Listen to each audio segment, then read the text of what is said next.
what is a constitutional crisis? Would you know it if we were in one? To understand if we are in one today, we have to look back at our history. But first, a definition. Constitutional crisis, noun. A problem or conflict in the function of a government that the political constitution or other fundamental governing law is perceived to be unable to resolve. Let's look back at Crisis 1, the Nullification Crisis, 1828 to 1833. South Carolina declares national tariffs would be null and void, forcing a constitutional showdown between state and federal governments. President Andrew Jackson is none too happy. Congress is concerned about the economy, and the tariffs are perceived to help manufacturing in the North and in the West. And Southerners, though, perceive the tariffs as being economically oppressive. Just as the 1828 election is about to occur, Congress passes another tariff law, jacking up the standard rate to 50%. Think about that. Imagine if everything you purchase that was manufactured or grown in a foreign country had a 50% tax on it. At this point, South Carolina had had enough. In the fall of that year, they passed an ordinance of nullification. They declared that the tariff was no law, that it was not binding on the state of South Carolina, and it wasn't going to be enforced. While that was going on, President Jackson issued what's called the Nullification Proclamation. He said, "You've been misled by your political leaders. You cannot prevent enforcement of a federal law in South Carolina. Nullification is treason, and I have sworn an oath to uphold the Constitution and laws of the United States." He also asked Congress to pass what came to be called a force bill. Now, the force bill would empower the president to use the army to enforce the law. People actually thought that Jackson would go attack South Carolina, that there would be a civil war in the United States. Fortunately, Henry Clay steps into the scene, the great compromiser. Henry Clay negotiates a compromise that everybody agrees to. Ultimately, it gives South Carolina and the southern states some tariff relief over the next 10 years. It's controversial because by now we've had several efforts to assert a kind of radical states' rights position. The radical states' rights position is actually at odds with much of what we see in the Constitution. Does the federal government have primacy, or do the states have primacy? The political problem was dealt with, but the fundamental issue of whether or not the federal government is going to have absolute control or whether the states still have a part to play, that has not been resolved, and really today hasn't been resolved at this point either. And then we have crisis number 2, the death of William Henry Harrison, April 4th, 1841. In this case, shortly after inauguration, William Henry Harrison dies in office. Should his vice president finish out his term? Should a special election be called? The Constitution is less than helpful. So what happens? Tyler immediately starts to behave like he's a lawfully elected president, and he takes the presidential oath of office, and he just starts running the country as if there's no doubt about this. And he's able to sort of create a kind of precedent that we've followed ever since. Tyler's detractors only considered himself an acting president, which meant that he wasn't considered popularly elected as far as his detractors were concerned. It would have also meant that they should have been trying to immediately schedule an election to fill the presidency as soon as possible. Tyler believed that the moment he took the Oval Office, he was entitled to finish out Harrison's term. Ultimately, there's too much of a temptation to basically just seize power, and whoever has the political clout at the moment is going to be able to do that. And we see this all the time.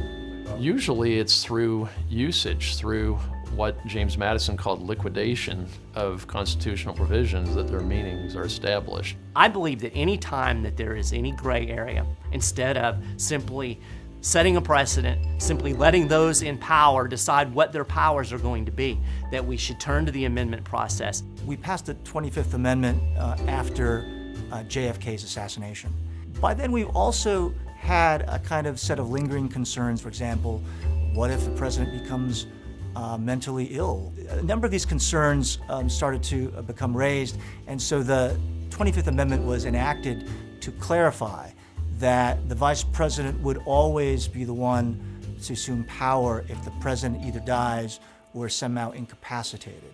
And finally, Crisis 3, the 1876 presidential election, November 7, 1876. Voting irregularities forced Congress to appoint a special panel to determine the election results. 7 Republicans, 7 Democrats, and a justice. What could go wrong? It was a highly contentious election. Tilden was accused of all sorts of things, and they called him corrupt. They accused him of being riddled with syphilis. They called him a drunk. There were also accusations of voter intimidation. Armed white citizens wanted to sort of push the Republicans out of those remaining southern states. We're in the midst of Reconstruction. Many states in the South are still effectively under martial law. They're being run by the U.S. military. So there were there's a lot of gray in all of this. Instead of allowing each state to determine the results of its own election, it got thrown to this special panel. And what Congress did was to appoint a 15-person commission to try to resolve all of these issues and decide who would be the next president of the United States. And then there was going to be this last person, this 15th person, that at least a number of congressmen hoped would be a somewhat more neutral figure. That person ended up becoming Supreme Court Justice Joseph Bradley. When finally the commission took its vote, a Supreme Court justice who had been thought to be neutral but actually wasn't voted Republican, and that meant that Hayes ended up getting to become the president. Eventually, a compromise is hammered out, and this is what ends up resolving the crisis, is that a number of promises are made to help improve the economy of the South. This will all happen if the Democrats accept that the contested votes will all go to Hayes. There's an understanding as part of this deal that the federal government will withdraw what's left of the troops from places like Louisiana. The standard version of the outcome in 1876 has been that there was a trade between northern and southern whites.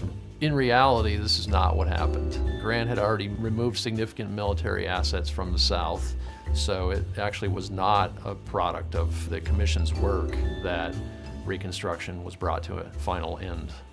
Conclusion. Historical crises, lingering effects. If we're going to have rule of law, then we have to have a firm, concrete foundation, a constitutional foundation that does not shift and it does not move. In all of these crises, we start to see what happens when we don't adhere to that foundation. People have made good faith arguments in recent years that in various scenarios we were in constitutional crises. I think depending how one understands ongoing events in 2019, it's arguable that we are in more than one kind of constitutional crisis. I don't think that we're living in the most divisive time in history.